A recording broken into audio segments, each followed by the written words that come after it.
자, 또 시작하겠습니다. 오늘이 제 강의의 마지막 강의라서요. 근데 할 얘기는 좀 많은데 시간이 제한이 돼 있어서 조금 빨리 지나가야 될 것 같고요. 이론적인 내용은 자세하게 설명하기보다는 그 컨셉에 대해서만 핵심적인 부분만 좀 요약을 드리겠습니다. 그리고 우리 팀 프로젝트 같은 경우에는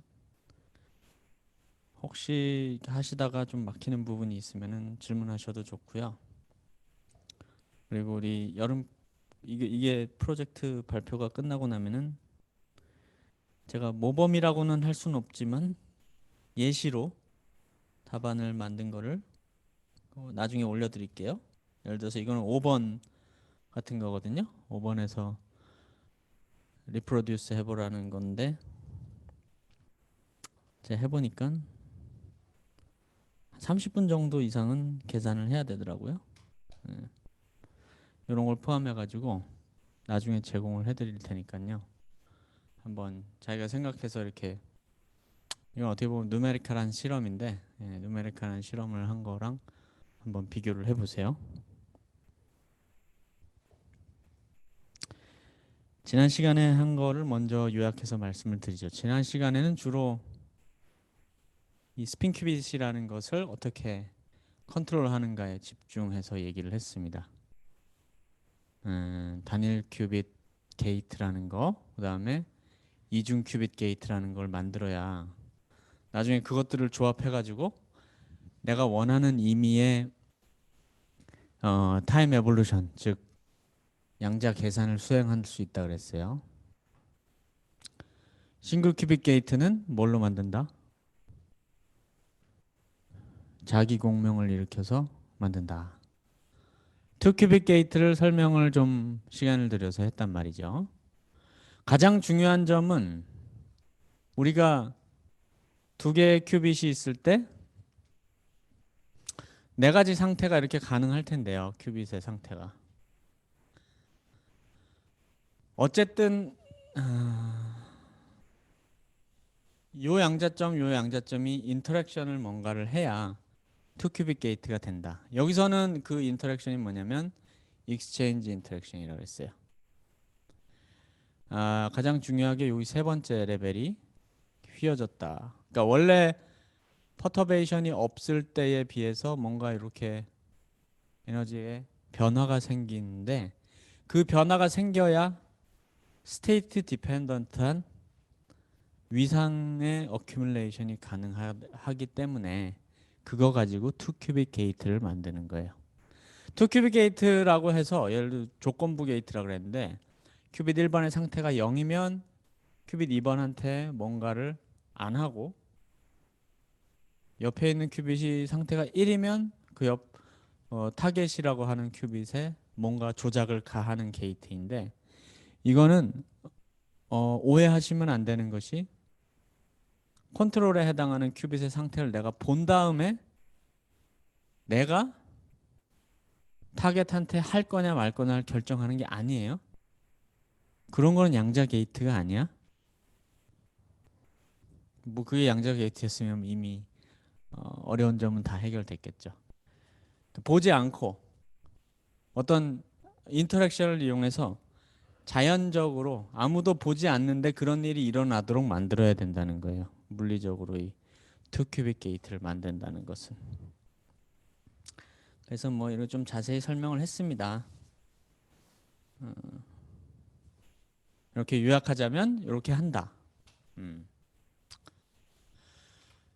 실질적인 양자점 우물의 모양의 변화를 가지고 얘기를 하자면 약간 이렇게 기울이는 거라 그랬어요. 서로가 서로를 요 터널 커플링을 이용해서 느낄 수 있도록 익스체인지 익스텐션. 두 가지 방법이 있는데요. 실제로 요 우물을 상대적으로 이렇게 기울일 수도 있고요. 순간적으로.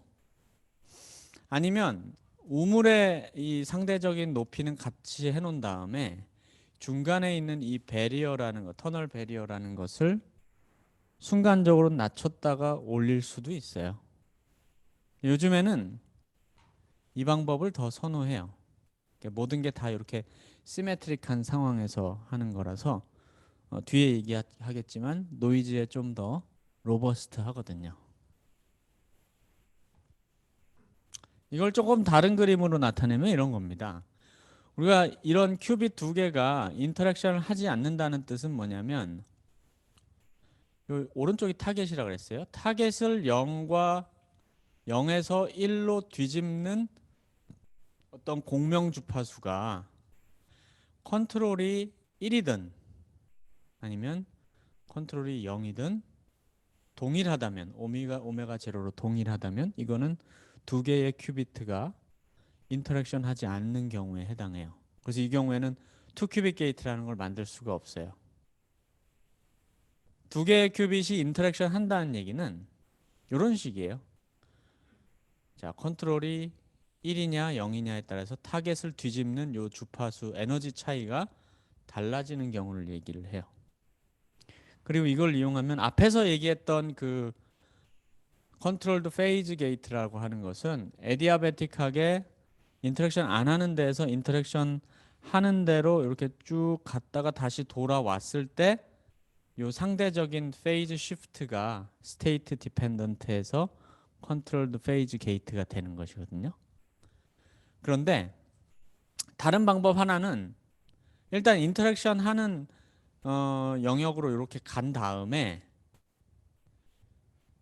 타겟한테 그러니까 요거 또는 그러니까 요 오메가 1이라는 거 또는 요 밑에 있는 오메가 2라 그럴까요? 오메가 2 둘 중에 하나에 해당하는 마이크로웨이브를 쏘는 거예요. 그럼 이 마이크로웨이브는 어떨 때만 반응하겠어요? 컨트롤이 1일 때만 반응을 하겠죠. 컨트롤이 0일 때는 레조넌트 하지 않으니까 반응을 안 해요.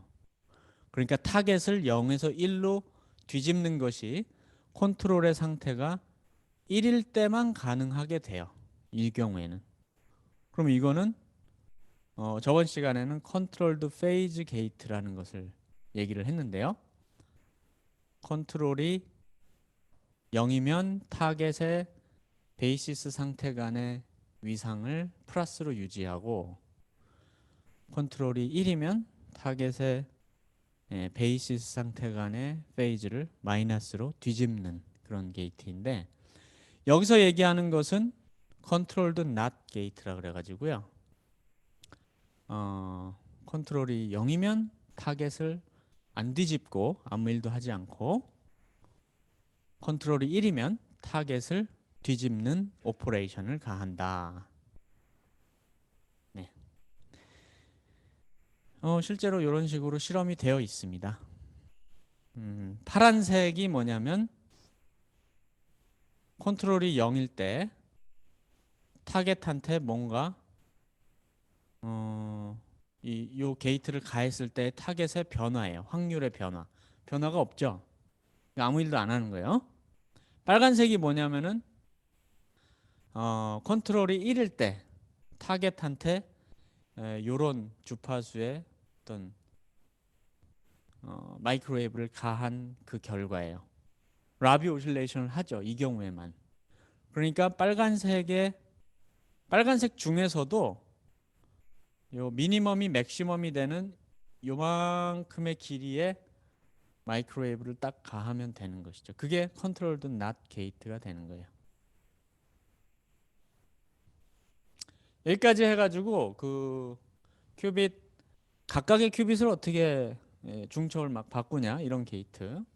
그 다음에 큐빗 하나의 디펜던트하게 다른 큐빗의 상태를 바꾸는 거. 컨트롤드 게이트를 설명을 다 드렸어요. 그 기본적인 내용은 다 설명을 드린 건데요. 이제 뭐 얘기해야 되냐면요.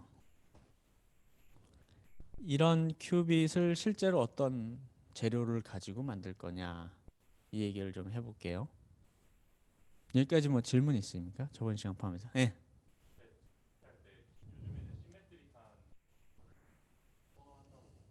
네. 네.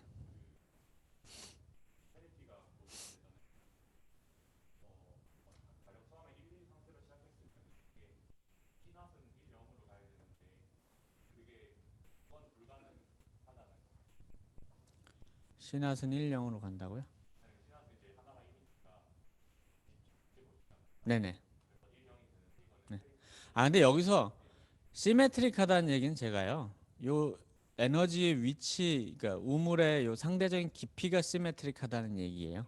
상태가 시메트릭하다는 얘기가 아니라.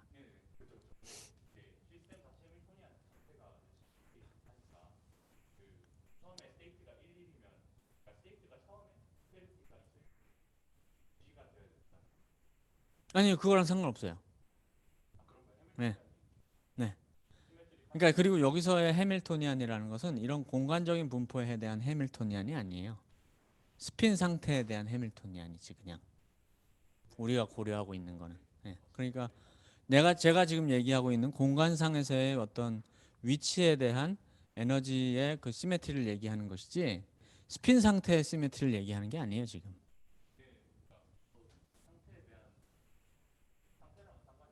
네.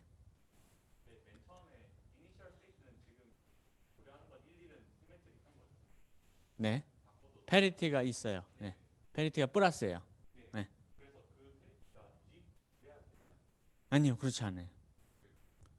그러니까 여기서 보면은 그 페리티를 바꾸는 것이 사실은 여기에 뭔가 인터랙션 하는 레짐으로 갔다 오는 그런 오퍼레이션에 의해서 되는 것이기 때문에 그런 경우에는 그 스핀 이 페리티나 뭐 이런 그런 게 깨지는 거죠. 한마디로.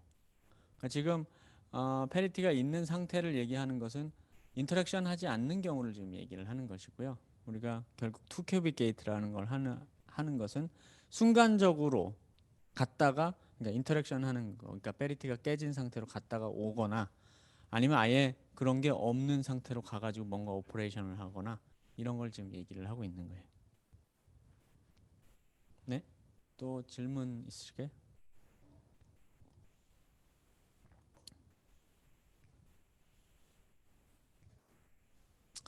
네. 그러면은 이제 약간 화제를 바꿔서 진짜로 어떻게 만드냐, 재료가 뭐냐 이런 얘기 해볼게요. 지금까지 얘기한 거는 전자 또는 홀. 그러니까 홀은 자세히 얘기 안 했지만 전자에 집중해서 얘기하겠지만 이 부호를 다 바꾸면 이제 홀로도 할 수 있다 그랬죠. 어딘가 이렇게 가둬놓은 전자 또는 홀의 스핀을 가지고 큐빗을 만들었는데요. 걔가 살고 있는 재료가 있을 거 아니에요. 반도체 재료. 대표적인 게 갈륨하고 아세닉은 각각 그룹 3, 그룹 4, 그룹 5라서 3호족 반도체라 그래요. 그 다음에 실리콘 같은 경우에는 4족 반도체예요. 4족에 있는 게 카본, 실리콘, 저메늄 뭐 이런 게 있죠. 저메늄도 4족이고요. 자, 요거를 이제 이렇게 간단하게 제가 대략적으로 그려보면 이래요. 내가 큐빗을 만들어 놓으면 이 주변에 갈륨 아세나이드 같은 경우에는요. 갈륨 원자하고 아세닉 원자가 자연적으로 안정한 동위 원소는 갈륨이든 아세닉이든 모두 다 핵스핀을 가지고 있어요. 핵스핀을 가지고 있다는 얘기는 거기에 이제 양성자, 중성자의 이런 스핀을 다 했을 때 다 페어가 되는 게 아니라 언페어드 된 저기 스핀이 있어가지고 네트 스핀이 0이 아니라는 얘기예요. 그런 애들이 주변을 다 차고 있으면 이 주변에 있는 원자 하나하나가 전부 다 핵스핀을 가지고 있어요. 근데 핵스핀은 문제가 뭐냐? 핵은 질량이 훨씬 더 크잖아요. 그 얘기는 뭐냐면은 우리가 자기장을 걸면 지만 스플리팅을 어느 정도 할 텐데 그 지만 스플리팅을 하는 정도는 뭘로 결정이 되나요? 우리가 영재학교에서 배우는 G 팩터라는 것으로 결정이 되죠. 또는 우리나라 저기 다른 말로 하자면 자이로 마그네틱 레이쇼라 그래서 어느 정도의 자기장을 걸었을 때 그게 에너지로 환산했을 때 얼마만큼의 지만 스플리팅이 일어날 거냐 이걸 결정하는 양인데 그게 무지무지 작아요. 전자나 홀이나 뭐 이런 거보다 누클리어스라는 것은 질량이 크니까. 다른 말로 하자면 우리가 아무리 밀리켈빈의 그 냉장고에서 실험을 한다지만 밀리켈빈조차도 누클리어 스핀의 이 스플리팅보다는 훨씬 더 큰 거예요. 그러니까 누클리어 스핀의 스플리팅은 너무너무 작아서 밀리켈빈조차도 얘는 너무너무 뜨거운 온도에 해당하는 거예요. 전자한테는 엄청나게 차가운 온도라서 가만히 기다리면 전자의 스핀 한쪽 방향의 그라운드 스테이트로 다 준비가 되거든요. 그런데 누클리어스한테는 이게 밀리켈빈조차도 너무너무 뜨거운 온도예요. 그러니까 모든 게 열적으로 이렇게 요동을 하고 있어요. 누클리어 스핀은. 실리콘이 좋은 점은요. 실리콘은 자연적으로 안정한 동위원소가 28번 실리콘이 있고 29번 실리콘, 31번 실리콘이 있거든요. 근데 95%를 28번 실리콘이 차지를 해요. 그리고 28번 실리콘은 짝수죠. 네트 스핀이 0이에요. 그러니까 핵 스핀이 없어. 자연적으로 존재하는 한 2, 3%의 29번 실리콘이 핵 스핀을 가지고 있어요. 2분의 1이에요. 걔는 2분의 1 H 바인데 내가 실리콘으로 어떤 재료 웨이퍼 같은 걸 만들면은 그러면 랜덤하게 29번 실리콘이 어딘가에 박혀 있다는 얘기야. 내 큐빗 주변에. 그리고 걔네들은 역시나 밀리켈빈도 되게 뜨거운 온도라서 이렇게 막 업다운으로 이렇게 막 요동을 하고 있겠죠. 그러면 걔네가 만드는 어떤 네트의 이펙티브한 자기장이 얘 주변에 지금 요동을 하고 있다고 생각을 하는 거예요. 그래서 이게 큐빗의 노이즈 소스가 돼요. 오늘 좀 이따가 이제 그럼 노이즈를 어떻게 모델링 할 거냐 이런 걸 좀 얘기를 할 텐데 자 그렇다는 거예요. 실리콘은 좋은 점이 하나 더 있습니다. 뭐냐면 이 몇 프로 되는 29번 실리콘 있잖아요. 이거를 실리콘 웨이퍼를 만드는 단계에서부터 정제를 해서 없애버릴 수가 있어요. 그 반도체 그 보셨죠? 여기 피자판처럼 돼 있는 거 회색. 그거 그 웨이퍼라는 걸 만들 때부터 28번 실리콘으로만 그걸 만들 수 있다고. 29번 실리콘 싹 다 없애버리고. 근데 구하기가 무지무지 어려워요. 28번 실리콘이 그러니까 양자 컴퓨터 사실은 하려고 먼저 한 게 아니라 먼저는 28번 실리콘에 주목한 이유는요. 우리가 측량 표준이라는 거 얘기, 단위계 표준이라는 거 얘기를 할 때 시간, 길이 뭐 이런 거 있잖아요. 전류의 양 뭐 이런 거 있는데 그 중에서 질량이라는 거 1kg을 그럼 어떻게 정의할 거냐라고 하는 거에 대해서는 상당히 좀 어려운 문제에 있었어요. 왜냐하면 어디 누구가 봐도 인정할 만한 그 1kg이라는 걸 정의하기가 쉽지 않았단 말이에요. 시간이나 뭐 이런 거랑은 좀 달라요. 시간 같은 경우는 되게 좋은 표준이 있단 말이죠. 세슘 원자의 어떤 에너지 레벨에서 떨어지는 광자의 뭐 웨이브랭스의 얼마가 아니면은 그 주파수에 얼마 곱한 게 1초다 이렇게 정의를 하면은 세계 어디를 가거나 동일한 걸로 이렇게 할 수가 있는데 질량 같은 경우에 애매모호했어요. 그래서 아보가드로 프로젝트라는 게 옛날에 프랑스의 그 국제 단위 기구가 있잖아요. 거기서 이제 국제적인 노력으로 이렇게 한번 정의를 해보자 1kg을 28번 실리콘으로 구를 만드는 거야. 동그란 구. 그 다음에 구는 굉장히 매끈하게 거의 아이디어랑 구에 만들면 반경만 알면요 부피를 알 수가 있잖아요. 그리고 우리가 실리콘의 질량수를 알고 있으니까 부피에다가 밀도 이렇게 하다 보면은 뭐가 나오냐? 그 안에 들어있는 실리콘 28번의 원자의 개수가 나오겠죠. 그러면 1kg을 실리콘 28번 원자 몇 개가 모여 있을 때 그 질량을 1kg이라고 정의하자 이렇게 생각을 했어요. 그리고 지금도 있어. 그래서 만들었어. 28번 실리콘으로만 1kg짜리 굴을 만들어 가지고 그걸 국제 표준으로 합시다. 그래서 어디 가면요. 진공 용기에 많은 구가 있어. 28번 실리콘으로만 만든. 그걸로 지금 1kg. 다른 방법으로 정의한 1kg하고도 이렇게 비교를 하고 뭐 이러고 있어요. 아, 우리 양자하는 사람은 말이죠. 그 구 만들 때 깎아낸 거 있잖아. 파편들. 거기다 우리 소자를 만들어. 거기다. 딴 데선 구할 수가 없어요. 옛날엔 그랬고 요즘에는 그나마 28번 실리콘으로 이 기르는 사람들이 있어서 얻어다 쓰고 있어요. 저메늄은 똑같이 4족이라서 뭐 실리콘이랑 비슷한데 얘는 약간 철학이 달라요. 뭐냐면 얘도 갈륨 아세나이드처럼 이 주변에 요동하는 핵스핀, 그러니까 핵스핀이 0이 아닌 그런 아이소톱이 굉장히 많아서 주변에 이 요동하는 애들이 많아요. 대신에 저메늄은 일렉트론이 아니라 홀을 가지고 큐빗을 만듭니다. 뭐 홀이 좋은 점에 대해서는 나중에 좀 더 얘기를 할게요. 일단은 갈륨 아세나이드, 실리콘 이런 얘기를 먼저 해볼게요. 요 내용은 조금 뭐 어사이드라서 오늘 시간 관계상 넘어가야 될 것 같고요.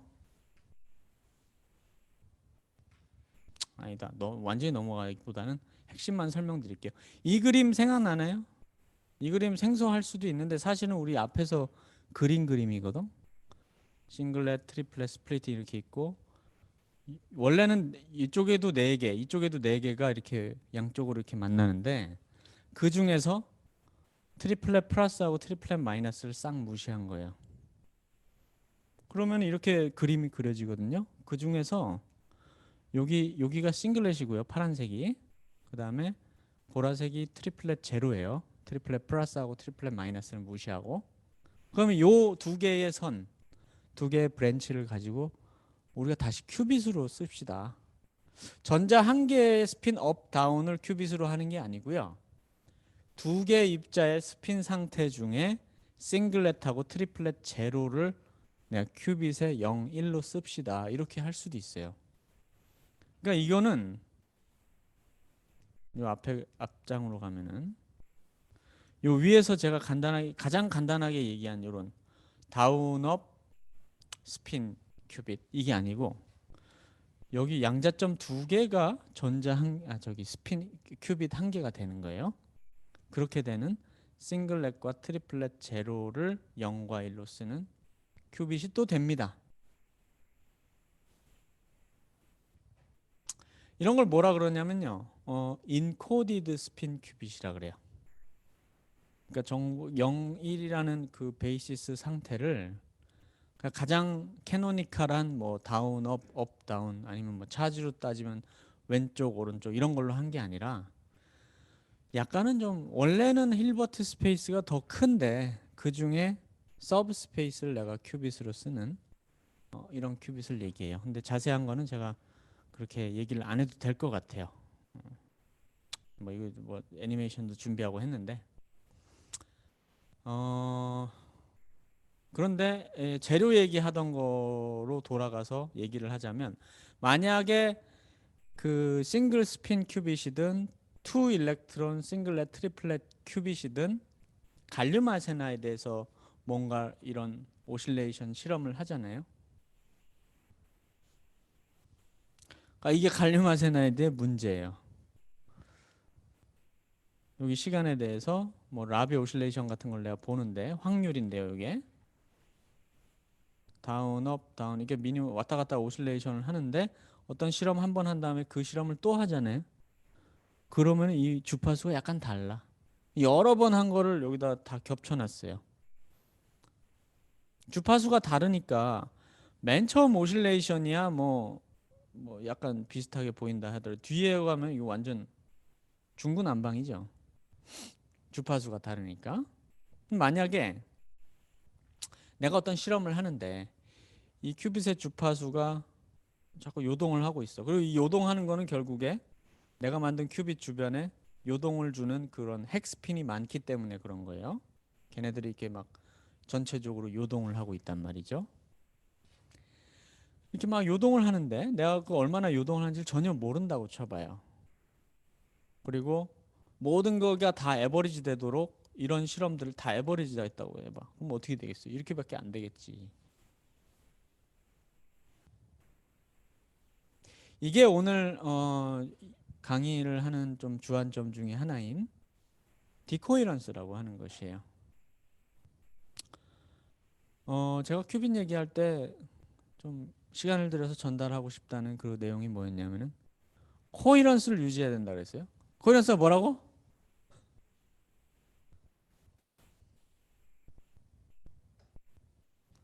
어? 길게 설명할 필요 없다 그랬어요. 코이런스는 뭐다? 결맞음이 뭐냐?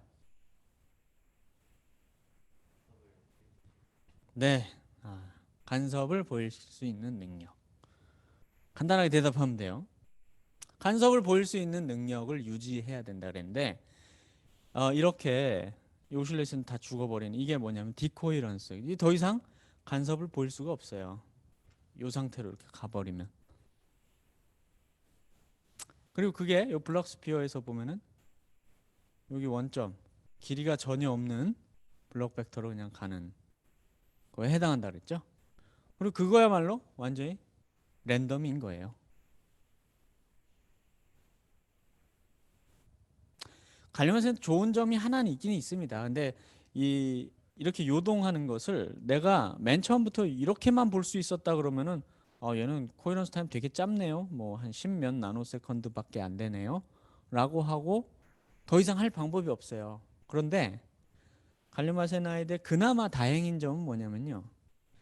아까 말씀드린 이 주파수가 이게 변하는 타임 스케일이 내가 뭐 측정하고 얘를 큐빗을 이렇게 싹 돌리고 이런 시간들보다 훨씬 느리기 때문에 사실은 내가 어떤 실험 한 번 할 때 빨리만 하면 어떤 그때에 정해준 주파수대로 뭐 실험을 할 수는 있어요. 그 다음 실험은 그게 좀 바뀌어서 그렇지. 그래서 궁여지책 하나는 있어요. 뭐냐면 모든 실험을 무지무지 빨리 하는 거예요.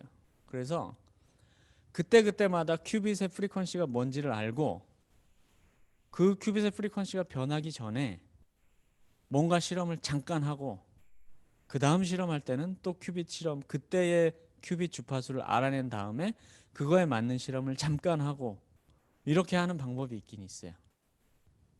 그렇게 하면 갈륨 아세나이드 같은 경우에도 우리가 어느 정도 큐빗을 컨트롤하는 우리 소위 피델리티, 충실도라고 하는 것을 99% 이상 이렇게 만들 수가 있어요. 요거는 저희가 이제 가장 최근에 그렇게 갈륨 아세나이드를 이런 라비 오실레이션이라든지 이런 걸 해가지고 결과를 발표한 거에 해당해요. 그런데 약간 이 궁여지책이에요. 갈륨 아세나이드는.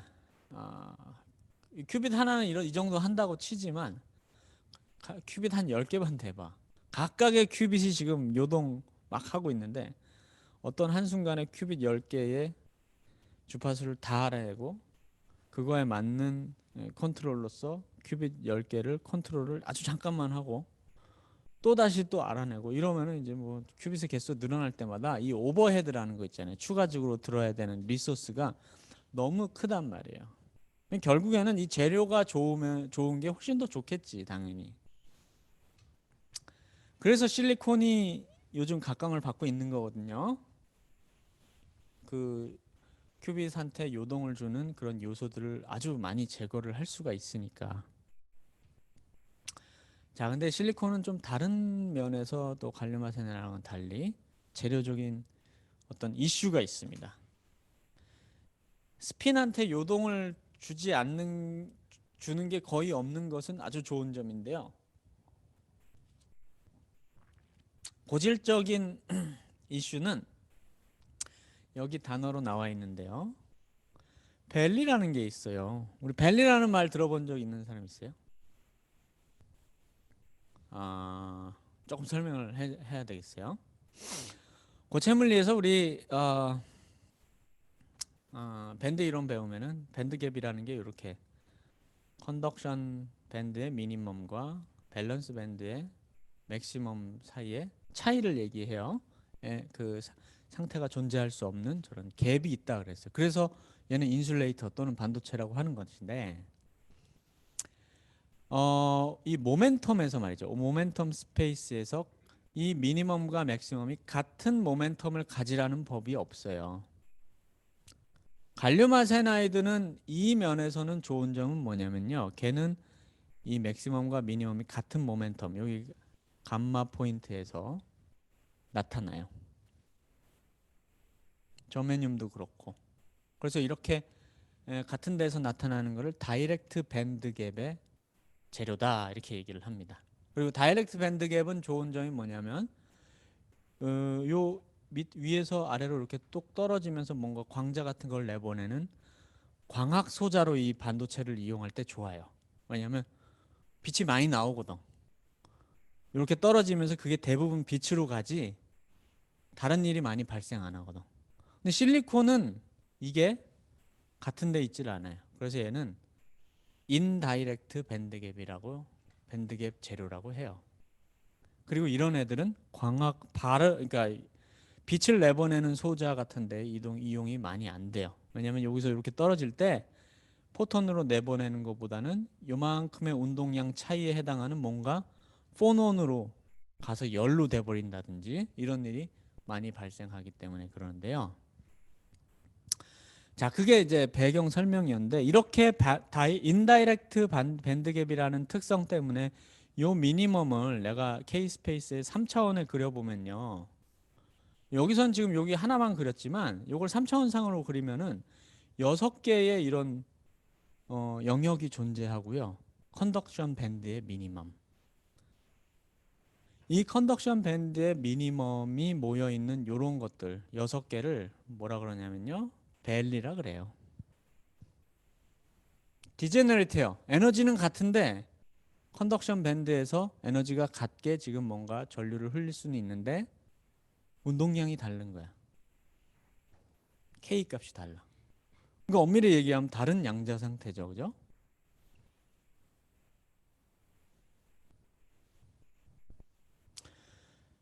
우리가 양자점이라는 걸 만들잖아요. 요거는 뭔가 이 재료의 벌크를 얘기하는 것이고요. 뭔가 이 덩어리로 만들었을 때 특성을 얘기하는 것이고 이걸 양자점을 만들면 방향에 따라 이게 방향으로 뭔가 구속이 생기잖아요. 그러니까 더 이상 X, Y, Z 방향이 전부 다 뭐랄까 이렇게 무한히 펼쳐진 게 아니잖아요. 일단 Z 방향으로 얘가 움직일 수가 없죠. 2차원 가스라 그랬으니까. 그러니까 Z 방향으로 요 두 개하고 XY 네 방향으로 이 네 개가 에너지가 갈라집니다. 더 이상 디제너레이트하지가 않아요. 그런 다음에 양자점이라는 걸 만들면은 Z 방향으로도 구속이 가해지고 XY 방향으로도 구속이 가해지죠. 그럼 어떻게 되냐면 나머지 요 두 개도 원래 디제너레이트 했던 게 에너지가 또 갈라져요. 우리가 원하는 것은 그 에너지 갈라짐이 매우 매우 커서 내가 스핀 큐빗으로 쓰는 스핀의 자기장에 의한 지만 에너지 스플리팅보다 훨씬 더 커서 내가 뭔가 스핀 큐빗을 오퍼레이션 할 때는 그냥 하나의 밸리 안에서만 다른 밸리 생각 안 하고 이렇게 가지고 놀고 싶은 거예요. 요거를 제가 여기 손가락으로 표시하면서 말씀을 드려볼게요. 밸리 스플리팅이 이만큼이에요. 이만큼. 그래서 자기장을 걸었어. 그럼 한쪽 밸리에 있을 때의 지만 스플리팅이 이렇게 벌어질 것이고요. 다른 밸리에 있을 때 스플리팅이 이렇게 벌어지겠죠. 그런데 이 밸리의 스플리팅이 자기장을 건 지만 스플리팅보다 훨씬 더 높다면 나는 그냥 요건 다 무시하고 요 밑에서 제가 말씀드린 전자를 내보냈다가 다시 들어오고 그 다음에 라비 오실레이션으로 공명을 일으키고 이런 거 다 할 수 있단 말이에요. 그런데 반대로 G만 스플리팅이 밸리 스플리팅보다 크면 지만 스피드 이만큼. 밸리 스프리팅이 요만큼밖에 안 돼. 그럼 어떻게 되지? 이렇게 되겠죠. 이게 하나의 밸리 있을 때 지만 스프리팅이고, 이게 다른 밸리 있을 때 이렇게 네 개가. 그러면 제가 그 큐빗을 오퍼레이션 할 때 어떻게 된다 그러냐면 뭔가 리드아웃 할 때 나갔다가 들어오고 자기 공명을 시키고 한다 그랬어요. 나갔다 들어올 때 어느 밸리로 들어오는지 몰라. 두 개의 밸리에 들어갈 수 있는 확률이 다 있죠, 그죠? 그러면 어느 밸리에 들어갔을 때에도 자기 공명을 일으키는 그 라비 오실레이션을 일으키는 공명 주파수가 완전히 동일하다면 이번에도 무시할 수 있어요. 어느 밸리로 들어갔는지. 왜냐면 어차피 내가 어느 밸리로 들어갔는지 모르고 그거에 의한 차이가 전혀 존재하지 않는다면은 무시하면 되지, 그지? 근데 이제 언제나 악마는 디테일에 있다고. 그렇지가 않다는 거야. 밸리 스프리팅이 작으면 어떻게 되냐면요. 우리가 라비 오실레이션을 일으켜서 제가 이런 그림은 이제 몇 번 보여드렸을 텐데 보통 이제 라비 쉐브론 패턴이라 그래가지고 공명일 때 이렇게 돼 있고 주변에 이렇게 날개 모양이 이렇게 생기는 거 있잖아요. 어느 밸리에 들어갔는지에 따라서 공명 주파수가 약간 달라요. 희한하게. 그래서 여기 보면은 라비 오실레이션이 여기 메인 오실레이션이 있고요. 요 옆에 약간 겹쳐가지고 약간 다른 쉐브론 패턴 하나가 여기 겹쳐 있어요. 그 주파수로 따져 보면은 여기 하나의 사이드가 하나 더 있어. 이게 뭐냐면 다른 밸리에 들어갔을 때의 공명 주파수가 약간 다른 건데 이건 그럼 또 왜 다르냐?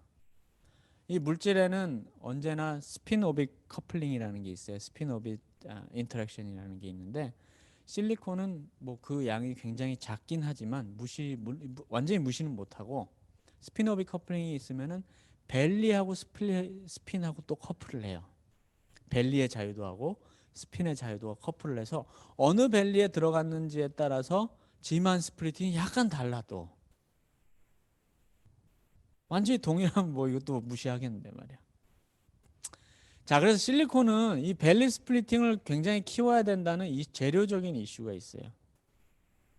그러니까 이거는 28번으로만 실리콘을 만들어야 된다는 거 이외에 추가적으로 뭔가 우리 2차원 전자가스를 담을 수 있는 퀀텀 웰 같은 거를 재료를 기르는 사람들이 그 인터페이스나 이런 것도 굉장히 깨끗하게 하고 두께도 아주 정확하게 맞춰가지고 그렇게 길러야 된다는 이슈가 있습니다. 자, 여기까지 질문 있을까요? 재료 얘기 이제 또 했어요. 실리콘이 좋다. 결론이 그거예요. 좋은데 밸리 스플리팅이 커야 된다. 네. 질문 없습니까? 자, 그러면은 요 그림 한번 보세요. 자, 그래서 지금 현재 반도체 분야는 뭐 어느 정도 발전을 했습니까? 이런 질문을 또 할 수 있는데요. 여기 나와 있는 그림이 제가 강의에서 말씀드린 자, 요런 걸로 싱글 큐빅 게이트하고 뭔가 아디아베틱하게 갔다가 돌아오는 요런 걸로 컨트롤드 페이즈 게이트를 한다 이런 건데요. 그림상으로 보면은 2014년에 초전도 큐빅 같은 경우에는 이미 한 5개를 했어요. 2014년에. 요거는 그 제가 사람 이름을 좀 말씀을 드릴게요. 존 마르틴스 교수님이라고 산타바바라 대학에 계셨던 분인데 그분이 요 5개를 만들어서 여기 보면은 지금 스핀 큐빗 하는 거랑 되게 비슷하게 생겼죠. 컨트롤 펄스 같은 게.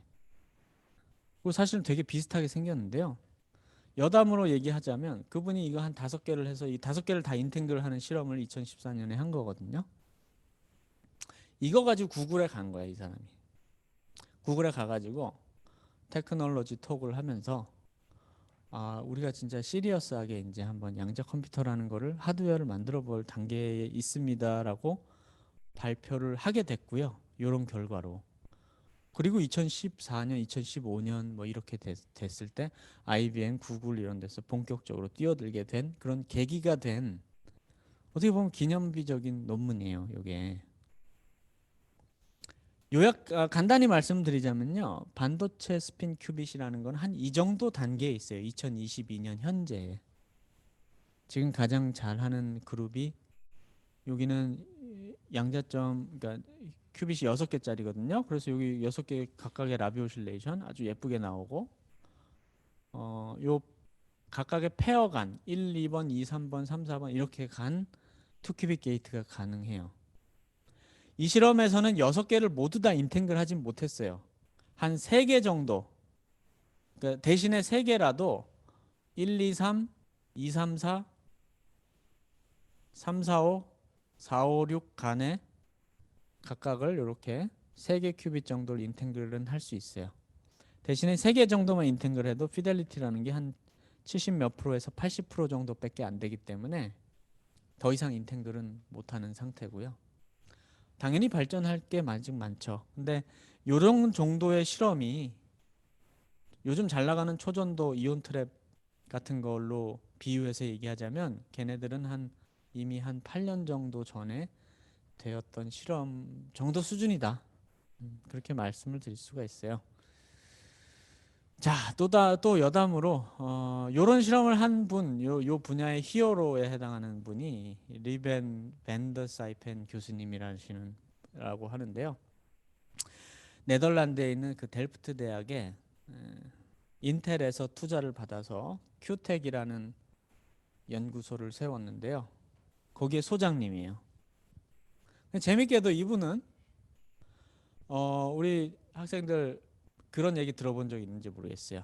초전도로 뭐 큐빗 한두 개 만들거나 이온 트랩으로 뭐 큐빗 한두 개 만들던 시절 2001년쯤에 그때는 모든 플랫폼을 총망라해 가지고 양자 컴퓨팅이라는 것은 아직 얘기도 못 꺼내는 단계였거든요. 2001년, 2000년 뭐 이럴 때. 근데 그때 이미 NMR이라고 들어보신 적 있으세요? 그러니까 분자 7개, 8개에다가 핵자기 공명 방법을 이용을 해가지고 쇼어의 알고리즘을 적용해서 아주 아무짝에도 쓸모는 없지만 15는 3 곱하기 5라는 인수분해 계산을 성공했다라는 게 2000년에 이미 나왔어. 초전도 이온 트랩 뭐 이런 걸로 양자 계산이라는 걸 얘기를 아직 꺼내지도 못하는 시대에 근데 그 NMR이라는 방법은 그, 그 핵스핀 7개를 가진 그 분자를 기반으로 하고 있거든요. 그러니까 걔네들은 큐빗을 늘리려면 완전히 새로운 분자를 찾아야 돼요, 또. 그리고 그거는 분자 한 개에다 한 게 아니고요. 액상에 존재하는 그런 분자가 이렇게 막 여러 개가 있을 거 아니에요? 그 애들 전체에다가 앙상블 실험을 한 거라서 뭐 완전히 양자냐 뭐 이런 논쟁도 있지만 어쨌든 2000년 2001년에 그 결과 이미 나왔어. 그러니까 양자 계산이라는 거는 아주 기초적인 거는 초전도나 이온 트랩에서 하기 전에 이미 했다. NMR에서. 근데 NMR은 확장성이 없기 때문에 더 이상 하지 않아요. 15는 3 곱하기 5라는 거 데몬스트레이션 하고 끝이야 걔는. 근데 이 얘기를 왜 했냐면요. 이분이 박사과정 때 한 일이 그거예요. IBM에서. 스탠포드에 계실 때. 박사과정에서 이미 큐빗 7개로 양자 컴퓨팅이라는 15는 3 곱하기 5를 계산한 결과를 발표를 하시고 NMR은 스케일러빌리티가 없다는 것을 일찍이 알으셔서 네덜란드에 가신 다음에는 반도체 양자점으로 이렇게 공정으로 이렇게 큐빗을 막 늘려나갈 수 있는 이런 실험을 하시게 된 건데요. 박사 때 큐빗 7개 하고 지금 언제야? 20년 지나서 이제 다시 큐빗 6개 하나 줄었어. 조금 허망할 수도 있는데 어쨌든 계속 해가지고 늘려나가려고 하겠죠. 네. 자, 그런 뭐 스토리가 있습니다. 피델리티 자체는 스핀 큐빗도 이제 다른 플랫폼에 못지않아요. 각각의 큐빗을 컨트롤하는 충실도는 이미 39 이상, 99.9 몇 이상 되고요. 2큐빅 게이트라고 하는 것은 29 이상은 99.7% 정도가 지금 현재 세계 최고 수준이에요. 뭐 이거 다 넘어가도 되고요. 우리나라는 안 하냐? 내가 하잖아. 내가 하는데 제가 재료 얻어오기가 되게 힘들다 그랬잖아요. 잘 안 줘. 그래서 제가 한 3, 4년 동안 재료 얻으러 다니느라고 구걸하러 다니느라고 아주 힘들어 죽는 줄 알았어요. 제가 있던 데의 지도 교수님한테는 정제한 건 아닌데 그냥 자연 순도의 실리콘 재료. 일본에서는 이렇게 정제한 거. 그다음에 가장 최근에는 요 네덜란드의 큐텍에서는 이런 웨이퍼. 요 28번 정제한 건데 4인치 웨이퍼. 단면을 보면요. 여기 이 모든 게 28번 실리콘은 아니고요. 여기에 가장 중요한 2차원 전자 가스가 들어가는 퀀텀 웰이라는 수나노미터 두께의 그 얇은 층만 28번 실리콘으로 만들면 돼요. 나머지는 자연 순도라도 상관이 없어요. 그래서 그렇게 얻어와 가지고 처음에는 이렇게 소자 공정하는데 또 시간이 많이 들었어요. 그래서 저희도 이제 가장 최근에는 올해부터 그런 스핀 큐빗이 라비 오실레이션 나오고 있고요.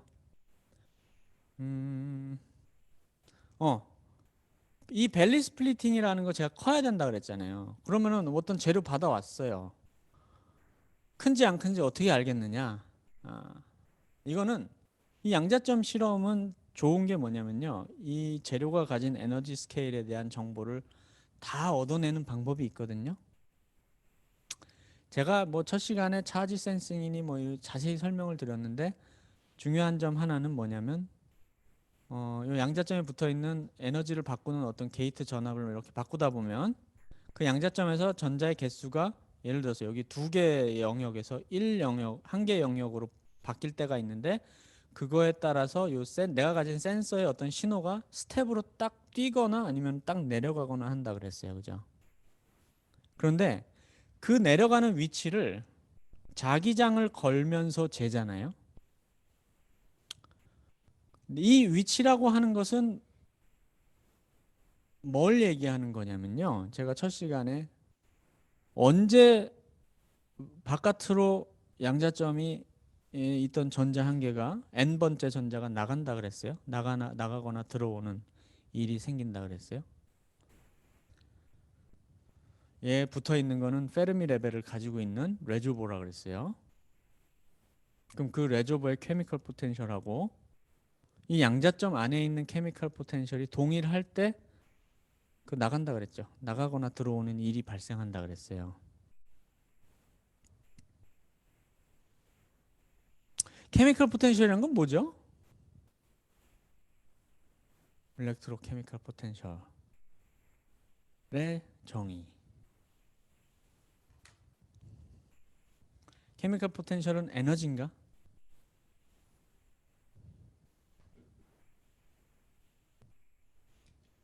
케미컬 포텐셜을 말로 정의하자면 그 시스템에 몇 개의 전자가 있을 때 거기다가 이 전자가 아니라 입자를 개수를 하나 늘리거나 줄이는 입자 개수의 변화에 대한 에너지의 변화.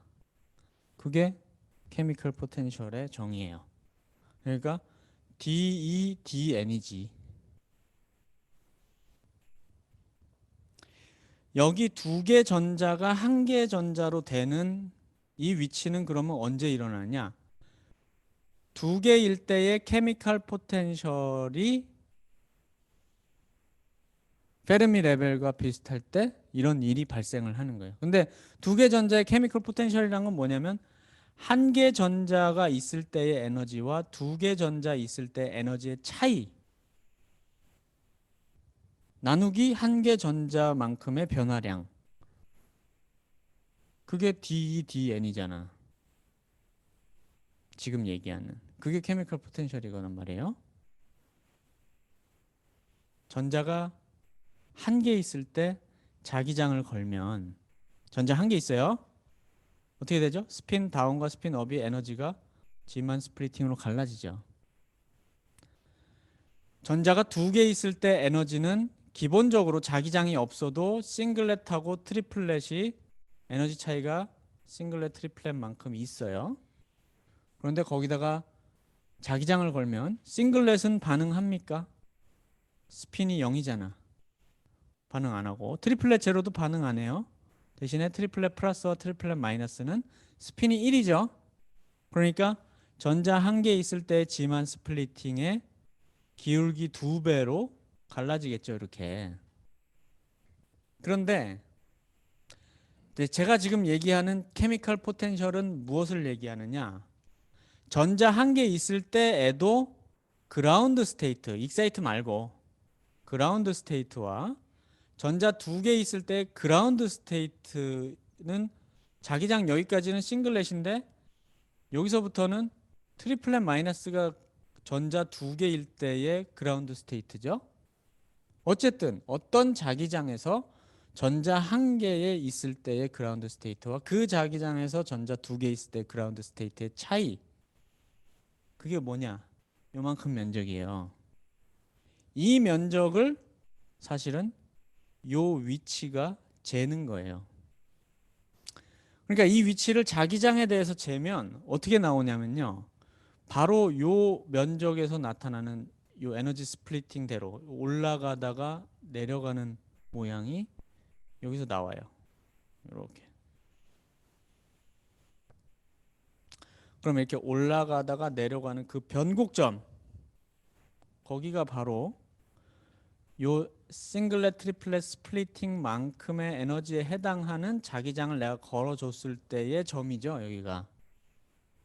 그리고 이 싱글렛 트리플렛 스플리팅이라고 하는 것은 실리콘에서는 벨리 스플리팅으로 결정이 되어 있어요. 그래서 이것이 바로 이 변곡점의 위치를 재면 바로 그것이 에너지로 환산하면 이게 바로 벨리 스플리팅이 돼요. 이게 재봤더니 굉장히 커요. 저는 재료하는 사람이 아니라서 이걸 더 크게 만들려면 어떻게 되는지는 잘 모르겠지만 어쨌든 운 좋게 커요. 우리가 받아온 재료가 벨리 스플리팅 입장에서 좋다 이런 얘기를 할 수 있는 거예요. 그래서 요즘 저희가 실리콘으로 실험하는 것은 한 이 정도 퀄리티가 나옵니다. 라비 오실레이션을 한 이 정도 속도에 요 시간 자체가 뭐 막 분, 초분 뭐 이런 단위는 아니지만 수 마이크로 세컨드이지만 이 큐빗을 워낙에 빠른 속도로 돌릴 수 있기 때문에 코이런스 타임이라는 요 댐핑하는 요 타임 안에 이 오실레이션을 적어도 590번 정도 볼 수가 있어요. 요거는 요 정도 퀄리티가 되면은 한 99.9 몇 프로 정도의 싱글 큐빗 게이트를 만들 수가 있어요.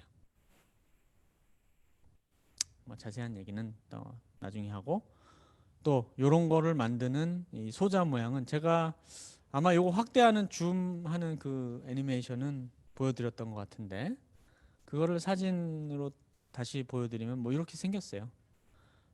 한 3층, 4층 정도가 이렇게 겹쳐가지고 어떤 소자들이 만들어지고요. 이 위에 제가 또 두 번째 시간에서 얘기했던 마그넷이라는 거, 조그만 마그넷을 달면 얘는 좀 두껍거든요. 두껍게 달면은 이런 식으로 생겼습니다. 자, 그래서 또 연도별로 좀 보자면 한 2004년쯤에 갈륨 아세나이드로 처음 이 반도체 큐빗을 데몬스트레이션을 했는데요. 그 후에 많이 발전은 없다가 실리콘이 나오면서 요즘 이렇게 어떻게 보면은 1년이 채 지나기도 전에 큐빅 몇 개씩 계속 늘어나고 있어요. 물론 이런 게 지금 뭐 상용화도 되어 있고 하는 이런 초전도 큐빅보다는 훨씬 더 아래에 있는 수준이지만 발전 속도라는 게 굉장히 빠르기 때문에 또 이 반도체는 가장 좋은 점이 뭐냐면 공장에서 직접 찍어내는 그런 공정이랑 완전히 동일한 공정으로 만들 수 있다는 거예요. 디자인만 잘하고 우리가 큐빗을 몇 개 컨트롤하는 방법만 알게 되면 공장에 맡겨가지고 수백만 개, 수십억 개 찍는 거는 뭐 일도 아니에요. 그리고 큐빗이 되기 위해서 만들어야 되는 이런 공정의 요구 조건이 사실은 지금 컴퓨터에 들어가는 뭐 10나노 공정, 수나노 공정 한다 그러잖아요. 선폭이 막 수나노미터 차이 재고 그리고 한다 그러는데 그거보다 훨씬 더 요구 사항이 뭐랄까 덜 디맨딩해요. 사실은 양자점 소자가 지금 만드는 이런 컴퓨터에 들어간 트랜지스터보다 훨씬 더 커요. 만들기가 훨씬 더 쉬워. 코헤런스를 유지해야 된다는 게 더 어렵지만. 이래가지고 이제 렉처 2가 끝났는데 남은 시간에 렉처 3를 해야 되는데 여기까지 질문을 좀 또 받죠? 질문 있으신가요? Q는 코헤런스 타임 내에 볼 수 있는 오실레이션의 개수. 그러니까 오실레이션의 프리퀀시 곱하기 코헤런스 타임 이렇게 하면은 숫자 하나 나오겠죠? 디멘션이 없는 그걸 얘기하는 거예요. 아 진짜 시간이 없습니다. 예. 네.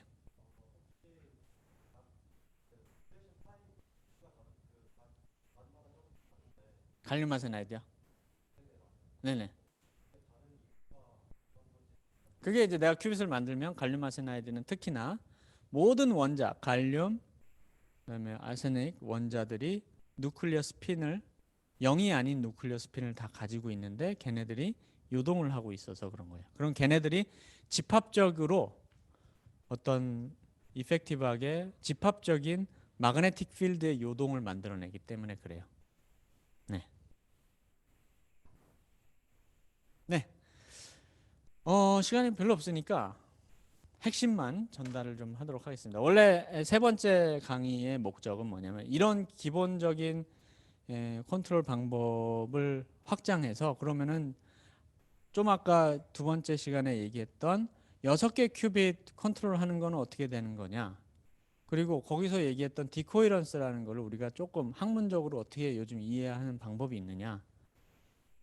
겨울학교 수준으로 강의를 하는 게 목적이에요.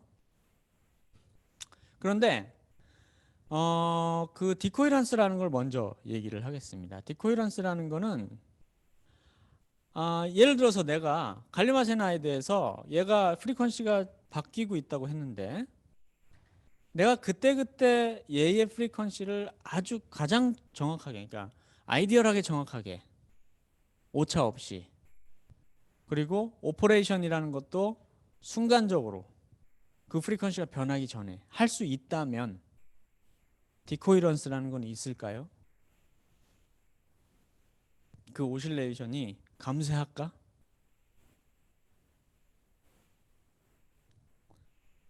뭔가 프리퀀시가 약간 다른 것들을 내가 변하는데 내가 그렇게 변한다는 사실을 내가 모르는 채로 약 서로 다른 프리퀀시에 대해서 실험한 결과를 내가 평균했을 때 오실레이션이 감쇄하지 않아요?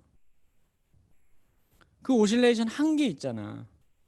어떤 정해진 프리퀀시에서 내가 그걸 알아서 정확하게 컨트롤한 그 오실레이션 한계. 거기엔 감쇄가 있어요, 없어요? 없어요. 그러니까 디코이런스라는 건 원천적으로 내가 뭔가를 모르기 때문에 나오는 거예요. 원천적으로 정해진 게 아니다라는 말을 먼저 하고 싶어요. 근데 그 모름이라는 것은 양자역학적으로 근원적으로 내가 모르는 메저먼트를 했을 때 아웃컴이라는 거는 본 룰에 의해서 그 개수의 제곱에 비례하는 확률로 튀어나온다라는 그 모름하고 다른 거예요. 내가 현재 큐빗의 그 스플리팅이 얼마인지를 모른다는 그 모름은 본 룰의 모름하고는 다르다는 거예요. 뭐 이상적으로는 내가 없앨 수 있는 클래시컬한 의미의 uncertainty죠. 걔는 내가 실험만 잘하고 측정만 정확하게 하고 측정을 정말 빨리만 하면 개선시킬 수 있는 모름이잖아. 걔는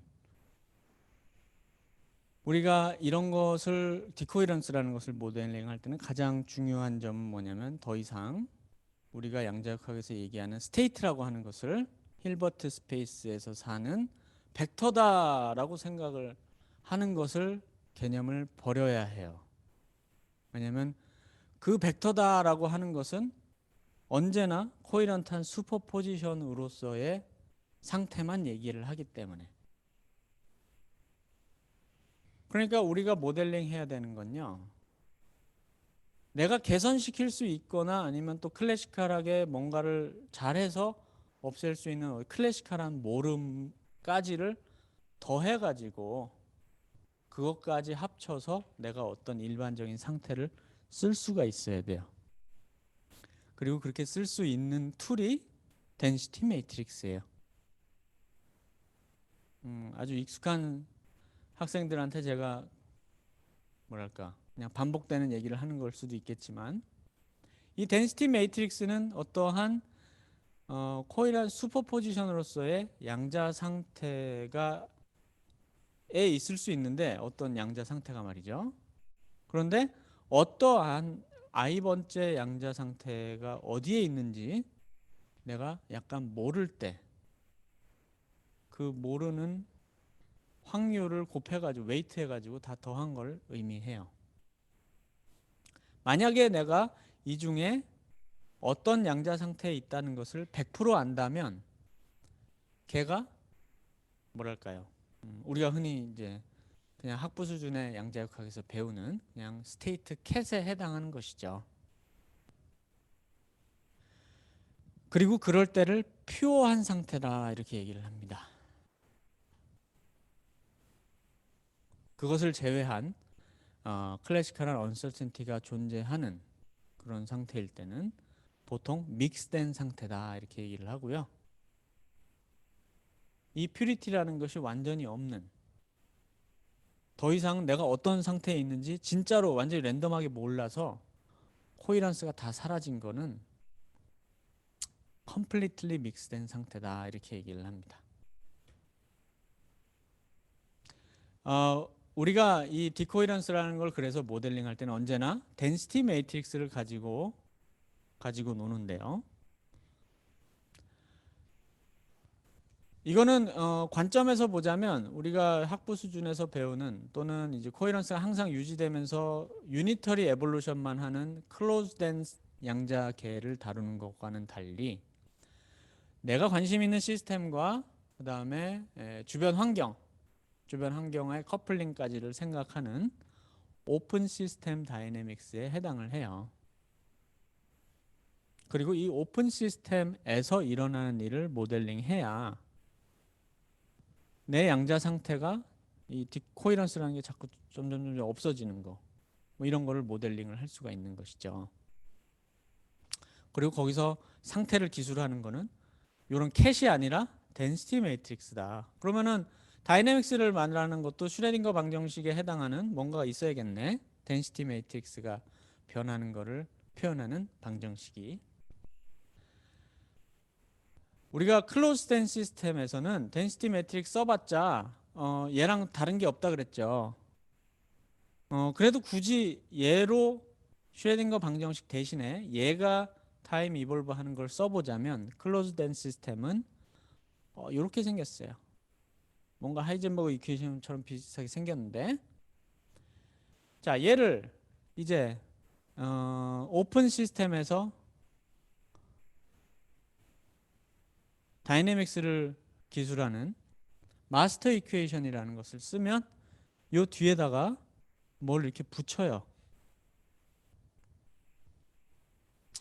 여기서의 가장 중요한 컨셉은 이거는 이제 우리가 믿고 가는 건데요. 뭐냐면은 내가 보려는 시스템하고 걔랑 커플되어 있는 인바이러먼트를 완전히 다 합친 전체는 유니터리 이볼루션, 그러니까 놈의 크기를 바꾸지 않는, 노멀라이제이션을 바꾸지 않는, 그러니까 확률의 총합을 바꾸지 않는 에볼루션 한다고 우리는 믿고 가요. 우주 전체로 따지면은 우주를 다 합치면 이렇게 유니터리 에볼루션 한다 이런 믿음이죠. 몰라, 거기 블랙홀에선 진짜 뭐 유니터리 에볼루션이 완전히 없어가지고 전체로 봐도 지금 근원적으로 유니터리 하지 않는지 몰라, 난 그런 거. 근데 믿고 가면은 전체로 보면은 이제 유니터리 에볼루션을 할 텐데, 그 내가 관심 있는 시스템의 덴시티 매트릭스만 보면 어떻게 될까를 물어보면 이런 방정식이 나오는 거예요. 시스템만 본다는 얘기는 뭐냐면 내가 관심 없는 알 수도 없는 이 엔바이러먼트에서 일어나는 일은 모른다, 이렇게 가정을. 모른다라는 말은 뭐냐면 걔가 인바이러먼트에서 일어날 수 있는 모든 가능성에 대해서 다 에버리지 해버리면 되는 거예요. 그리고 그 에버리지 아웃 하는 과정을, 이거는 좀 뒤에 나와 있어야 되는 건데 좀 이따 얘기하고, 에버리지 하는 과정을 트레이스 아웃 한다, 이렇게 얘기를 합니다. 인바이러먼트의 기저에 대해서 트레이스 아웃을 하고 나면 이것이 마치 시스템의 덴시티 매트릭스에다가 어떤 오퍼레이션을 가하는 모양으로 나오게 되는 것이죠.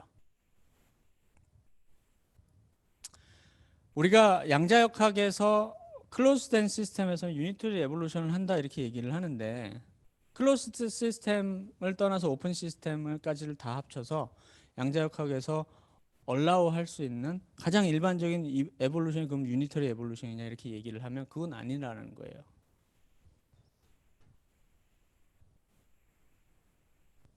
자세한 내용은 이제 강의가 끝나고 뭐 나중에 다른 자료나 또는 오픈 시스템 다이내믹스 또는 퀀텀 옵틱스 렉처 같은 것을 보시면서 더 공부를 하시고요. 가장 핵심적인 그 내용이 그거예요. 그러니까 내가 관심 있는 것은 내가 관심 있는 시스템의 덴시티 오퍼레이터가 어떻게 이볼루션 하느냐만 관심이 있다면, 걔가 설사 인바이러먼트와 뭐 인터랙션 때문에 정보가 주고받고 해서 인바이러먼트로 뭔가 그 정보가 나갔다가 하더라도 난 그거에 관심이 없고 모르기 때문에 그 모든 디테일에 대해서는 다 에버리지 아웃 해버리면 시스템만 어떻게 변하는지를 볼 수가 있다는 것이고요. 그러한 과정에서 여기에 이제는 원래 요거는 전체의 덴시티 매트릭스였던 것이 시스템의 덴시티 매트릭스로 나오면서 요 뒤에 요게 이렇게 모델링을 할 수가 있어요. 요걸 뭐냐면 마스터 이퀘이션의 린드블라드 폼이다. 그리고 요 린드블라드 폼은 또 중요한 가정이 하나 더 들어가 있는데요. 뭐냐면 원래 제가 이렇게 말씀드렸던 그 컨셉으로 일반적으로 따지면 그러면 시스템이 시간 지났을 때의 덴시티 매트릭스는 시간 0에서의 덴시티 매트릭스에다가 뭔가 매핑을 하는 거에 해당을 할 텐데, 이 매핑이 원칙적으로 따지면 뭔가 디퍼런셜 오퍼레이터로 나타낼 수 있는 그런 게 아니야. 왜냐하면 디퍼런셜이라는 거는 바로 전 시간에 뭔가 보고 난 다음에 그 다음 시간 알고 그 다음 시간 알고 이런 거잖아. 근데 원칙적으로 따지면은 얘는 이볼브하는 모든 히스토리에 디펜던트하게 돼 있어요.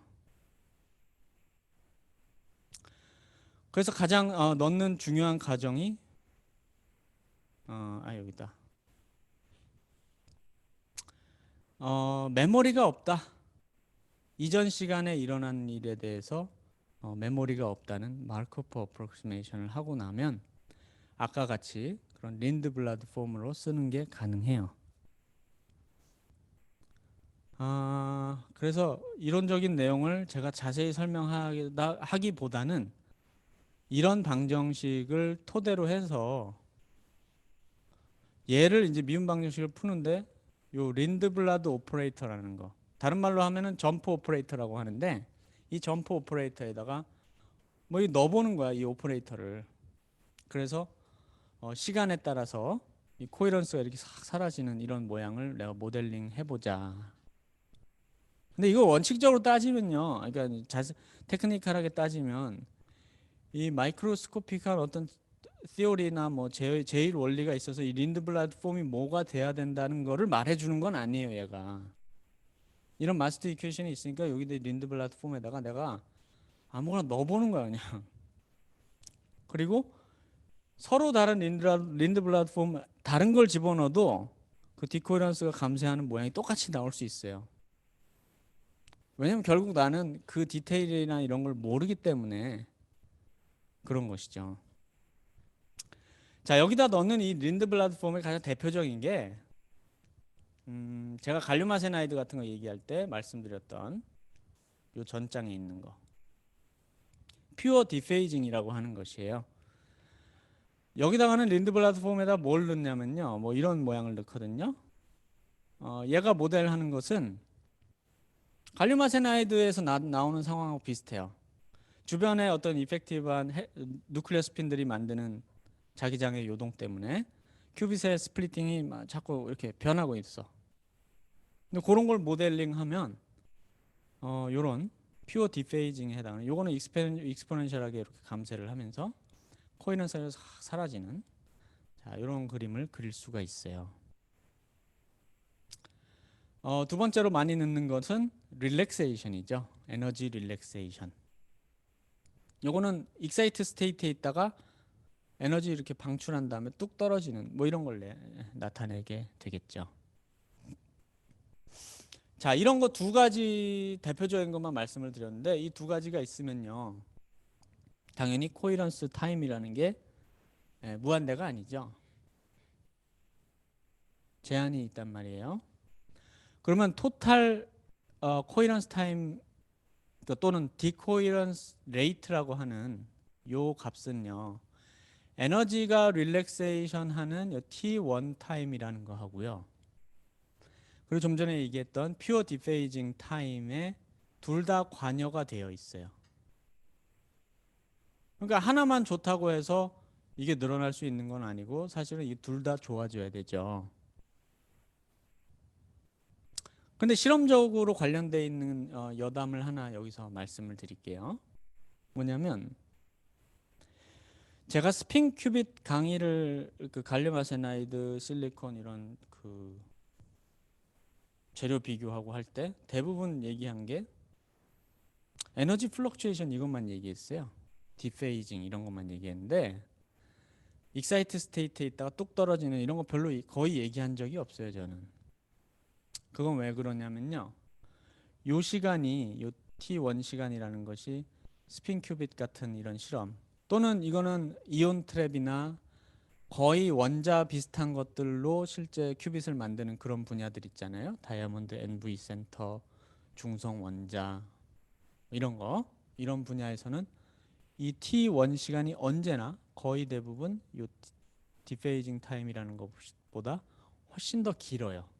그래서 T1 시간이라는 거는 이미 너무너무 길어서 보장이 되어 있기 때문에 별로 얘기를 안 해요. 실제로 28번 실리콘의 전자는 떨어지는데 시간이 매크로스코픽한 시간이 걸려요. 초분단위고요. 이온 트랩에서 떨어지는 시간 있잖아요. 그건 잴 수도 없어요. 뭐 몇 달, 뭐 이렇게 되거든. 그러니까 얘기를 안 해, 아예. 언제나 얘기하는 거는 이 퓨어 디페이징에 대한 것이에요. 자, 그런데 반대의 경우도 있습니다. 반대의 경우는 뭐냐? 얘가 이 시스템에서 있는 요 큐빗 자체의 퓨어한 디페이징 타임은 사실은 되게 긴데 에너지 릴렉세이션이 너무 빨리 일어나는 경우도 있어요. 그런 경우에 대표적인 게 지금은 아니지만 과거에 초전도 회로가 대표적으로 그랬어요. 그러면 여기서 나와 있는 T5가 T1보다 훨씬 크면 실험적으로는 어떻게 관측될까요? 내가 요 레이트를 재는 게 요거라고 해봅시다. 근데 얘가 얘보다 훨씬 더 커. 그럼 얘를 무시하겠죠. 그럼 내가 실험적으로 재는 T2라는 게 딱 2배의 T1이 나오겠어요. 그리고 실험적으로 T1이라는 거는 독립적으로 잴 수가 있어요. 그래서 T1하고 저 T2를 독립적으로 쟀는데 T1의 딱 2배가 T2야. 내가 실험적으로 잰 게. 그러면 실험적으로 내가 지금 재는 코이런스 타임이라는 거는 이 시스템에서는 이 릴렉세이션에 거의 그냥 리밋되어 있는 거구나. 이렇게 알 수가 있고요. 그 경우가 뭔가 실험적으로 개선하는 게 그 방도가 훨씬 더 스트레이트 포워드합니다. 이 T1이라는 것을 증가시키는 것은 그나마 좀 더 스트레이트 포워드한 방법들이 있거든요. 좀 더 아이솔레이트하고 뭐 노이즈 쉴딩을 잘하고 열 안 들어가게 좀 더 실험적으로 더 잘 셋업을 하고 뭐 이런 거거든요. 자, 그렇게 얘기를 좀 드릴 수가 있는데 여기까지 또 질문 있을까요? 이거 다 넘어가야 될 것 같아. 시간이 없어가지고. 예. 그래도 네, 네. T T2분의 1. 예. 그걸 재는 거죠, 사실은. T1에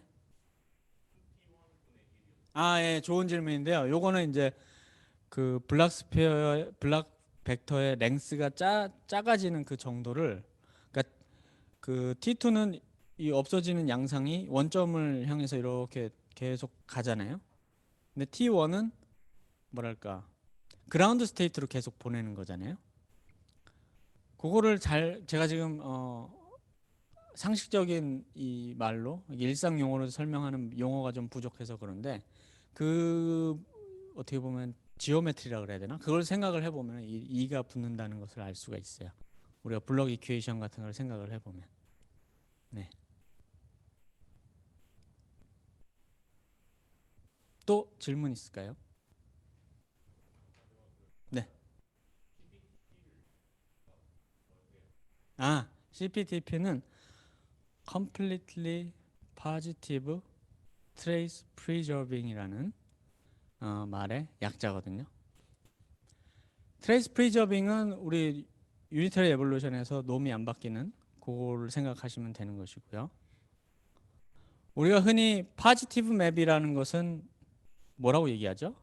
파지티브 매트릭스다.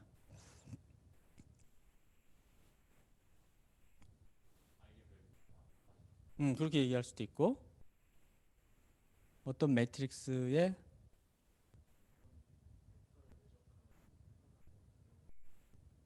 그 얘기도 맞고 그 다음에 표현을 할 때 그 매트릭스를 다른 매트릭스의 뭐와 걔의 대거로 이렇게 곱한 걸로 표시할 수 있으면 파지티브 매트릭스다 뭐 이런 얘기가 있잖아요. 근데 그건 파지티브에 대한 얘기고 여기에 하나 더 붙어요. completely positive라는 말이 있는데요.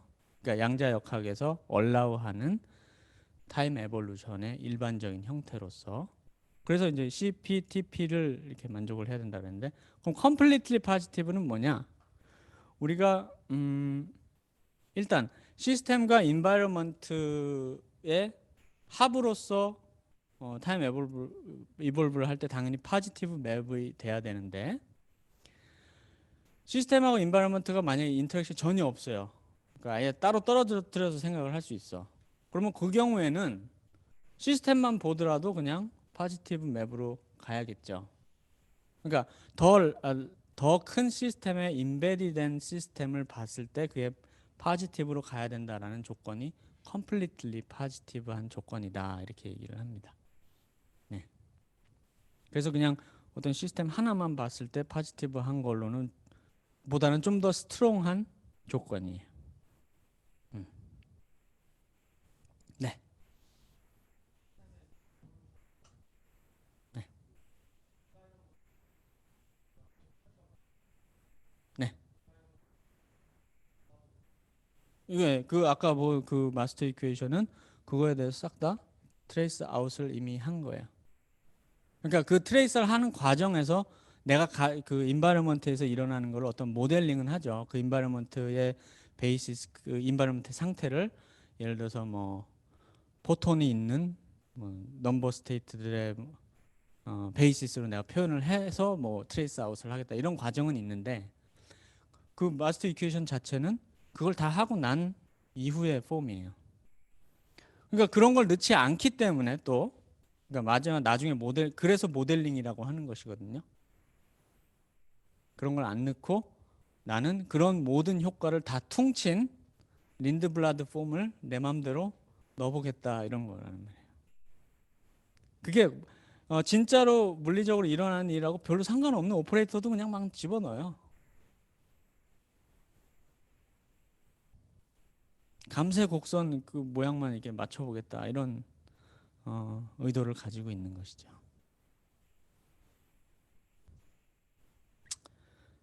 시간이 너무 모질라네요. 그림만 보여드려야겠어요.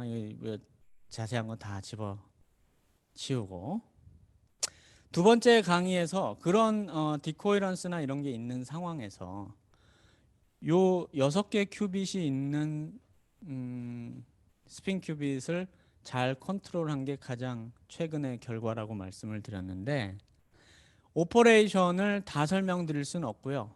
하지만 대부분의 요소들은 우리가 두 번째 강의에서 배웠기 때문에 심볼만 먼저 다시 요약을 해보겠습니다. 싱글 큐빗 게이트는 큐빗이 뭐 이렇게 여러 개가 있을 때 말이에요. 큐빗이 막 이렇게 여러 개 있는데 회로를 그릴 때 이쪽으로 갈 때 이제 시간이 지나가는 것으로 그리는데요. 각각의 큐빗에 게이트를 하는 거는 여기다 네모치고 뭔가를 그려요. 여기 이게 하다마드가 될 수도 있고 하다마드는 뭐라 그랬죠? 블락스피어에서 요 각도로 180도 돌리는 회전이라 그랬고요. 이런 X 이렇게 표시하면 파울리 X 오퍼레이터에 해당해 가지고 X축을 중심으로 180도 돌리는 거에 해당하고요. 뭐 Y, Z 뭐 이런 거 그릴 수가 있고요. 투 큐빅 게이트를 회로로 그릴 때 우리가 컨트롤을 여기다가 동그라미를 여기다 색칠을 하고요. 타겟이 되는 것을 선을 이렇게 그어 가지고 타겟에다가는 이렇게 색칠을 안 한 거를 이렇게 그립니다. 이런 식으로. 이 경우에는 1번하고 3번 큐빗이 각각 컨트롤과 타겟이 되겠어요. 자, 이런 식으로 그려 나가는데 이 6개 큐빗을 오퍼레이션 했다는 이거 뭐 다 디테일이라서 넘어가야 될 것 같고 회로를 한번 보면 이런 식으로 해요. 그러니까 제일 중요한 점은 실험적으로 중요한 점은 여기 센서가 6개가 있을 때 가장 최외곽에 있는 애들 옆에 붙어 있어요. 그러니까 이 센서들은 여기서는 1번, 여기서는 6번 큐빗만 사실은 제일 신호도 크고 잘 잴 수가 있어요. 요 안쪽으로 들어가잖아요. 2번, 3번, 4번, 5번 큐빗은 이 센서가 직접 재는 방법이 없어요. 왜냐면 멀리 떨어져 있어서 거기서 전자 개수 변화가 있어도 이 센서가 알아차리질 못해. 멀리 있어서. 자, 양자 컨트롤이 가능하게 되면 싱글 큐빅 게이트, 투 큐빅 게이트라는 것이 가능하게 되면 얘네들을 인탱글하는 오퍼레이션에도 당연히 또는 그 6개 가지고 뭔가 양자 계산을 하는데도 사용이 되지만 매저먼트를 할 때도 유용해요. 센서가 직접적으로 못 보는 큐빗의 상태를 내가 보고 싶다. 예를 들어서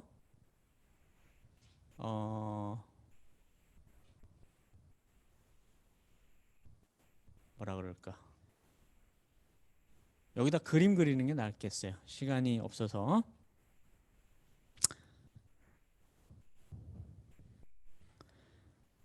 여기 2개가 있는데 자, 요 2번은 내가 센서로서 직접 잴 수 있는 큐빗이라고 해봅시다. 걔를 0을 준비해요. 먼저. 그 다음에 내가 재고 싶은 큐빗인데 0인지 1인지 모르는 센서로 직접도 잘 안 보이는 큐빗이라고 하면 쉽게 얘기하면 컨트롤드 낫을 하는 거예요. 여기다가 이렇게. 대신에 내가 잴 수 있는 큐빗은 항상 시작을 0으로 해. 그럼 이거 자체가 그런 다음에 내가 잴 수 있는 큐빗을 재요. 이렇게. 그럼 이거 자체가 뭘 의미하는 거예요? 나는 컨트롤드 낫 게이트라고 뭔가 오퍼레이션 하는 것으로 얘기를 했지만 결론적으로는 얘가 0이면 아무 일도 일어나지 않아서 0으로 재질 것이고 얘가 1이면 얘도 1로 바꿔가지고 1로 재질 거예요. 그러니까 이 오퍼레이션의 정확도가 높기만 하다면 내가 재고 있는 큐빗으로서 내가 재고 싶은 큐빗이 0이냐 1이냐를 알 수가 있죠. 이것도 하나의 리드아웃이에요. 그러니까 그런 방식으로 하면 자, 얘 제일 바깥에 있는 것들은 빨리 재고 빨리 잰 다음에 제일 바깥에 있는 것들은 0으로 다시 준비해. 그 다음에 내가 재고 싶은 안쪽 거랑 컨트롤드 낫을 해. 그 다음 여전히 제일 바깥에 거를 재. 그럼 안쪽 걸 알게 되는 거예요. 자, 이런 식으로 하면 6개 큐빗이 센서가 가장 저렇게 멀리 떨어져 있고 모든 큐빗에 센서 하나씩 다 붙어 있지 않은 상황에서도 이렇게 시퀀셜하게 하면 모든 오퍼레이션이 가능합니다. 그래서 스핀 큐빗에서 어느 정도 가장 지금 복잡하지도 않지만 복잡한 정도로 회로를 꾸며가지고 돌릴 수 있는 수준이 한 이 정도 돼요. 그런데 대부분이 말이죠. 상태를 준비하는 데 이만큼 다 소모를 하고요. 실제로 인탱글 하는 오퍼레이션 서킷은 요만큼밖에 안 돼요. 요거. 그 다음 리드아웃 하는 것도 이만큼을 차지를 해요. 반도체 큐빗에서 당연히 원하는 건 여기를 지금 늘려나가도 피델리티가 유지되는 그런 오퍼레이션을 하고 싶은 것이죠. 이것도 다 디테일이라서 넘어가야 될 것 같고요. 에러 코렉션도 얘기를 못할 것 같고 마지막으로 하나만 더 설명을 하죠. 에러 코렉션 제가 액티브 에러 코렉션은 개념은 오늘 강의를 못할 것 같은데 요즘 전 세계적인 트렌드가 큐빗의 개수는 수십 개 이상으로 지금 만들고 있고 IBM은 뭐 400개, 500개 만들고 있는데 그런 건 전부 다 아직까지는 에러 코렉션이 없는 그냥 큐빗을 만들어서 에러가 있는 상태에서도 뭔가 오퍼레이션해서 큐빗의 개수는 많으니까 뭔가 유용한 게 있는지 한번 살펴보자라는 모티베이션이거든요. 그런데 결국 우리가 원하는 큐빗이라는 것의 정확도, 충실도라는 것은 뭐 99.9%, 99.99% 이 정도도 높아 보이지만 사실 그것들은 에러가 굉장히 높은 축에 속해요. 한 10,000번 하면은 한 번씩 에러 난다는 얘기잖아.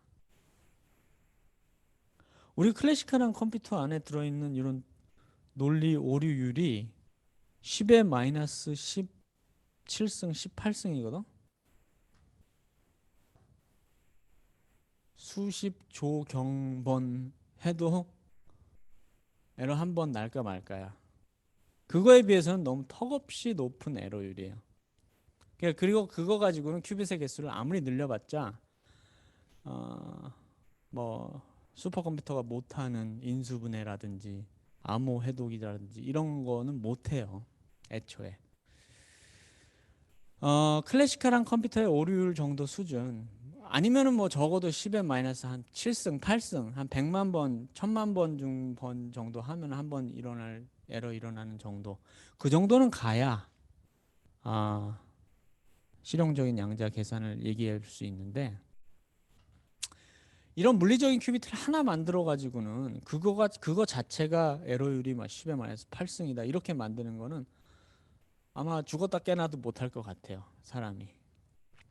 그런데 대신에 한 10의 마이너스 3승, 10의 마이너스 4승 정도의 에러율을 가진 큐빗을 여러 개를 가지고 논리 큐빗이라는 걸 만들고 에러 보정이라는 걸 하면 에러율을 계속 낮출 수 있다라는 게 원리적으로 밝혀지면서 퀀텀 에러 코렉션이라는 것은 가능하다 이렇게 밝혀지면서 그 에러 코렉션을 액티브하게 하는 노력들이 굉장히 많이 이루어지고 있어요. 여기서 보이는 제가 이 지금 애니메이션으로 보이는 것은 그러한 종류의 액티브 에러 코렉션은 아니지만 이쪽 분야의 실험을 할 때 언제나 쓰이는 패시브한 에러 보정이라 그럴까? 아니면 에러 캔슬레이션이라 그럴까? 이런 방법인데요. 제일 유명한 것으로 스핀 에코라는 방법이 있습니다. 이것은 사실 또 NMR 분야에서 제일 먼저 개발이 되었고요. 우리가 그 병원 가가지고 영상 찍는 MRI 같은 거 찍을 때 그것도 NMR 원리를 이용하는 자기 공명 영상이잖아요. 그것의 화질이나 이런 레졸루션을 높일 때도 쓰이는 방법이에요. 우리가 디코헤런스라고 하는 것은 뭔가 에너지 플럭추에이션이 있어서 이 주황색이 각각의 시행을 나타냈다고 했을 때 어떤 시행에서는 느리게 어떤 시행에서는 더 빨리 간 것들을 다 평균해 버리면 이렇게 보라색처럼 길이가 짧아져서 코헤런스를 잃어버리는 걸 나타내는데 이 스핀 에코라는 건 말이죠. 애니메이션을 한번 볼까요? 요 중간에 파이 펄스라고 하는 우리가 파울리 X 오퍼레이터 같은 걸 넣는 거예요. 이 타임 에볼루션의 중간에. 그럼 어떤 일이 발생을 하느냐? 자, 이렇게 디코헤런스 하던 것이 다시 이렇게 모입니다. 요거를 좀 더 다른 말로 표현을 하자면 뭔가 이 반의 시간 동안에 에볼루션 하면서 디코헤런스 일어나던 효과를 그 페이즈 에볼루션을 플립해 가지고 요 파이펄스가 플립하는 거예요. 플립해 가지고는 나머지 반 시간 동안에는 오히려 그 페이즈 에볼루션이 반대로 일어나게. 그래서 에러가 일어나는 것들을 이렇게 다시 리포커스하는 그런 방법이에요. 자, 이런 거는 이렇게 파이펄스라든지 내가 큐빗을 매니플레이션하는 타임 스케일이 이 주변에 있는 이 요동의 스케일보다 훨씬 더 빠를 때 노이즈의 특성이 그렇게 빠른 노이즈가 아닐 때 효과가 있어요. 그래서 이런 서킷을 좀 더 깊은 서킷을 그러니까 뭐 원래는 오퍼레이션 한 100번만 할 거를 한 1000번 정도는 늘릴 수 있다든지 한 5도 오브 매그니튜드 정도는 늘릴 수 있게 하는 중요한 테크닉이에요. 이걸 계속 연결해서 더 발전도 가능합니다. 이 파이펄스를 중간에 계속 넣어주는 거야. 그래서 뭔가 이렇게 다시 벌어지려고 할 때 파이펄스 계속 하면은 뭐 한계는 있겠지만 많이 늘어나요. 자, 오늘은 원래는 뭐 요 에러와 에러 코렉션이라는 것까지를 다 말씀을 드리려고 했는데요. 시간 관계상 뒤에 에러 코렉션은 좀 생략해야 되고요. 에러 코렉션 원리적으로는 가능해서 요즘에는 아주 소규모 큐빗에 에러 코렉션을 해가지고 에러 코렉션 안 한 거보다는 에러 코렉션 했을 때 저는 디케이가 훨씬 더 느리게 일어난다. 상태를 유지하는 시간이 더 늘어난다. 이런 것이 데몬스트레이션 되어 있다는 말씀까지만 드릴게요. 그래서 정리하자면은 제 강의에서는 그 반도체 양자점을 가지고 거기에 있는 스핀 큐빗을 가지고 양자 컴퓨팅의 기본 회로가 되는 큐빗을 어떻게 만들고 싱글 큐빗, 투 큐빗 게이트 어떻게 만드는지 그 얘기를 하면서 디코헤런스를 모델링할 때 오픈 시스템 다이내믹스의 가장 기본이 되는 마스터 이퀘이션에 대해서 잠깐 설명을 드렸어요. 그리고 가장 최근의 결과로서 한 6개 큐빗 정도를 오퍼레이션하는 결과에 대해서 좀 말씀을 드렸습니다. 자, 이런 게 이제 학생들 공부하는데 좀 도움이 되길 바라고요. 오늘 제 강의는 이 정도로 마치겠습니다. 감사합니다.